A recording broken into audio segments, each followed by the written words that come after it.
Hello and welcome to Surf Sports TV in the Masterclass series. My name is Josh Minogue and today we're going to look at some of the high-level issues that are facing surf sports and sport in general. Today we're going to look at the topic of social media, how it impacts athletes and members of surf lifesaving and surf clubs alike, some of the negative impacts it can have, some of the multimedia platforms managing the negative impacts, and how does trolling impact performance of athletes. The Masterclass series aims to unpack some of these issues, give you ways to handle it, up-to-date research and some insight from a panel of experts. Today on our panel, sitting alongside me here is a performance consultant for sports psychologist Tom Court, from SLSQ Media, Sarah Marnes, and Iron Woman champion Courtney Hancock. Guys, thank you for joining us. I guess we'll kick things off, and in the last few years, social media has easily become the most influential form of media or form of communication. Just how big has it become from your perspective? And I guess we'll start with you, Sarah. Well, from my perspective, when I first started working at Surf Lifesaving 4 years ago, we didn't have a dedicated role for social media. So in that amount of time, it's grown to such that it is a full-time role for myself to manage the social media. So it's become, certainly as you've said, it's become incredibly influential, and for myself and I guess a lot of you here tonight, my main source of news is social media. It's where I go. I don't read a newspaper or watch the TV. It's social media that I look to for what's happening around me in the world. And Tom, I guess you look at the impacts that it has on a wider scale and just how infiltrating has it become into our world? Yeah, well, I think it's sort of grown from, I guess, a fledgling little sort of novelty into becoming all pervasive, where for a lot of people it's a 24/7 preoccupation, where the first thing they do when they wake up in the morning is check their social media accounts. The last thing they do at night after sitting on it for hours before they try and fall asleep is sitting on social media. So it becomes a preoccupation where people are unlocking and locking their phone hundreds of times a day just to check whether they've got any messages or likes or updates and things like that now. It is really starting to take over people's lives. And I guess we'll talk a little bit about that later on. And for you, Court, as an athlete and somebody, or just a normal person as well, obviously it's a big part of what you do as a professional athlete, but you enjoy, just like the rest of us, going on those apps and using them? Yeah, absolutely. I think there's a lot of, as you said, get into it, positive, negatives to both. I guess first off, social media for me, it was all about Facebook, and I think even going back to MySpace, about just really connecting with people, and that's what it all kind of started and began, and then now, as Sarah was saying, it is a huge part of our daily life. It is, as an athlete, it's part of our work, and we do have to be on it. So I think it's just all about, I guess, teaching the young kids to do it properly, and when you do go on it. And I think that it just helps, I guess, the focus before you are competing and after you are competing, and just making sure it's always going to be positive as much as you can. And I guess that's from each of your perspectives, is balancing that risk of positive versus negative. Sarah, yeah, sure. Do the positives outweigh the negatives? I think so. I think when you have an understanding of the potential consequences of just one, even just down to one particular word or one photo, for instance, from a athlete's point of view, or anyone in the public figure, you could spend your whole life building your reputation, and in just one tweet it could all come crumbling down. We've seen instances of that in the past with high profile athletes, but being aware of those dangers and risks, I guess, and just making sure that that's top of mind, I think for sure the positives outweigh the negatives.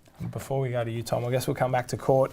Positives for you, obviously build a brand, talk to your followers, and commercial opportunities. The negatives are there's opportunities for people to attack, and some of the darker sides of social media. Do the positives outweigh the negatives for you? Yeah, absolutely. Look, you are putting yourself out there, so you have to think, I guess, before you post a photo or a video, would you be okay with, I always like to think my grandparents seeing that, your parents, your family, people that you don't know out there, and you have to understand that they're going to be seeing this. They can watch that video as many times as they want. They can do anything with that photo. It's out there. It could go anywhere. Papers, Google. It's there to be seen. So I think before you post something, you've just got to think think about those things, absolutely, and just stop and don't rush it.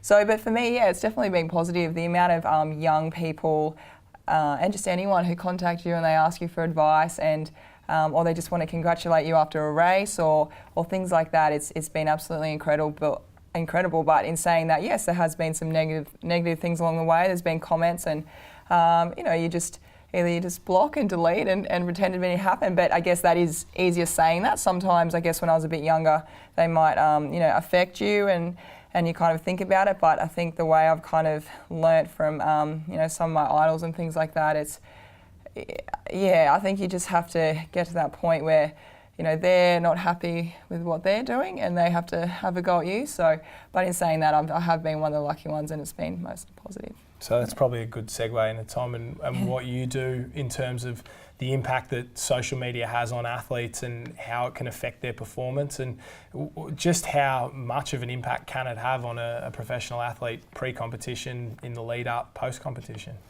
Yeah, well, it can have a huge impact and a lot of that is dictated by the athlete and how they use it. Obviously, social media and all the different apps are a tool or tools that people use, whether it's for positive or negative. So obviously, if you let yourself use it all the time, you don't set any guidelines, and I guess from a sports psychology point of view, you let it affect you, it can have serious negative circumstances where people become preoccupied with, like Courtney said, negative comments, posts, whatever people may be feeding in from out in the public. Whereas if you control it and, like Courtney said as well, set yourself guidelines, think about the, bigger picture and what sort of perspective you're trying to present and what you're trying to use it for, then that can be a really positive thing as well. It can be a great way for people to engage with fans. It can be a great way to really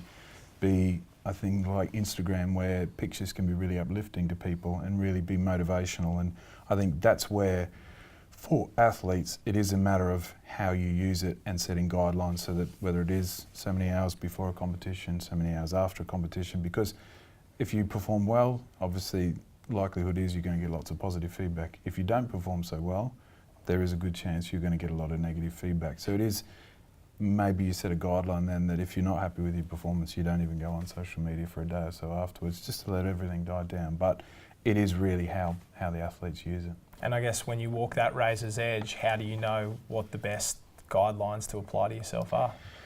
That really is a bit of trial and error. It's going to be what works for you. Some people can be on social media and go straight to sleep, and I think very mentally strong athletes that are very much in control and they're very self-confident and they know that regardless of what people say, that they are who they are and it doesn't really affect their self-image. That's great. If people get easily distracted by comments and then become preoccupied because, say, one person has made one negative comment and they can't get it out of their head, and then they're sitting there the whole day thinking about, what am I going to write back to this person? Am I going to comment? Am I going to write back? How am I going to deal with that? Then that's obviously where people need to have stronger and I guess more rigid guidelines as to, I can't tempt myself with this because it's just, I can't control it. You know? And if they do get into that mindset and they break the guidelines or there's a negative, what's the best way to turn that mindset around and not turn a negative into a positive, but maybe let it go and move on?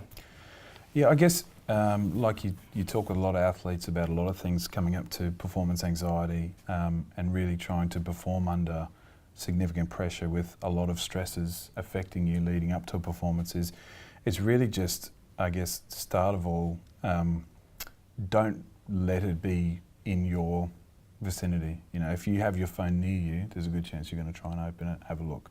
So make it so that they're foolproof guidelines that you can't break, or if you do break them, that you have, I guess, practices or strategies to deal with it. So distraction therapy and things like that, where you can practice before competitions, where you're focusing, you're distracting it, and there's a lot of different, I guess, training and activities you can do leading up to competition where, like any other performance, I guess, distractions and anxieties that may affect you, social media is the same in that you just need to work out how do you distract yourself from it and keep your attention focused on what you're trying to do, which is perform, rather than a lot of external factors like family, crowd, social media, things like that.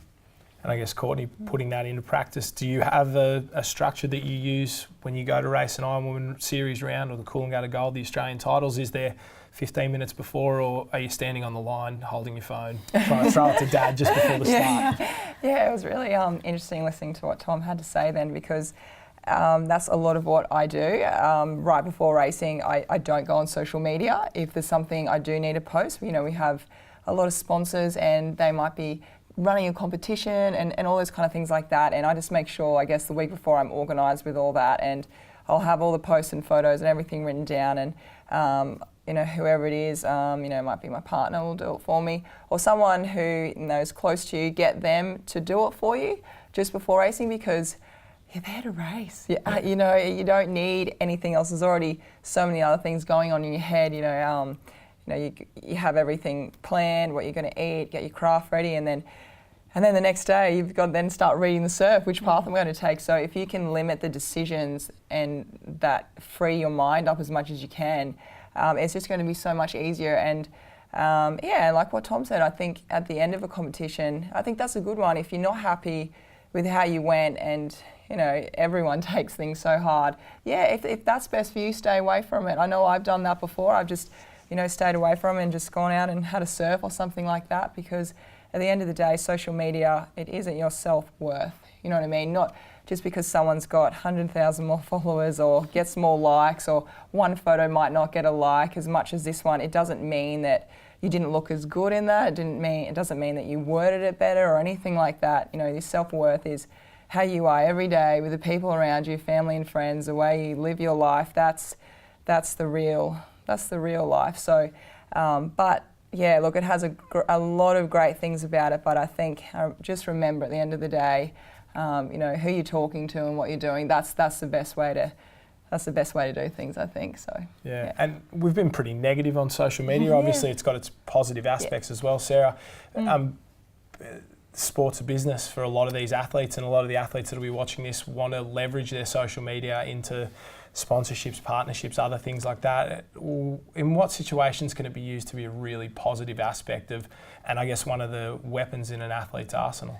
Yeah, of course. I think surf sports in particular, we don't have that prize money that is on offer in a lot of the other elite level sports. So I think that social media is a really good way of our athletes to maybe monetize their profile and the good work that they do through sponsorships and influencer style campaigns. I know that Courtney has a lot of really great content on her channels, so she can probably talk us through a little bit further with that, but it's definitely something that I think is growing, that influencer space, and there is so much opportunity out there and so many creative ways that you can promote various brands or causes. Even the surf lifesaving cause, we get a lot of great surf safety awareness come through our surf sports athletes. So I think being able to harness the positive power, and as you were saying, Tom, using social media as a tool and not having social media use you.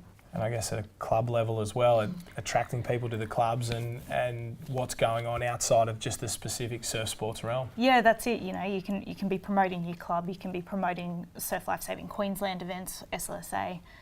There's so much opportunity and potential there.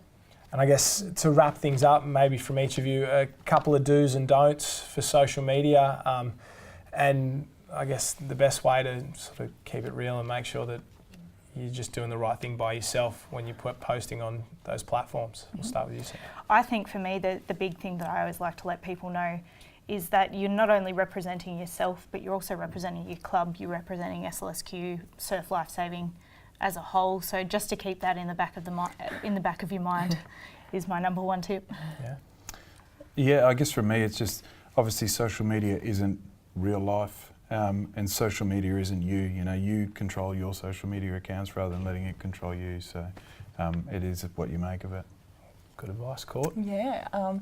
To finish off, I guess just have fun with it. I think be unique, be different. I think it's great to show everyone, I guess, who you are as a person. When you are an athlete or whatever you might do, it is a nice way to engage with people and show show, I guess, sponsors and people who want to support you, you know, who you are. So I think, yeah, I think roll with that and yeah, be unique and different. And in saying that, I think about, the negatives, just try and not, let it get to you and just, I think there was a quote, I can't remember what it was the other day, but I guess if people are, trying to contact you and say things, it must be you're doing something right, I think, obviously. So, yeah. Good advice from everyone, and keep your 18th birthday party photos off social media. I think that is my tip for everyone there. That wraps up this edition of Surf Sports TV and the Masterclass series. Of course, we were talking social media. A huge thank you to Sarah, Tom and Courtney, because they really gave some great insight into what the pitfalls of social media are and what you can do to manage it better to make sure it's a tool that works for you and doesn't control you. Thank you very much.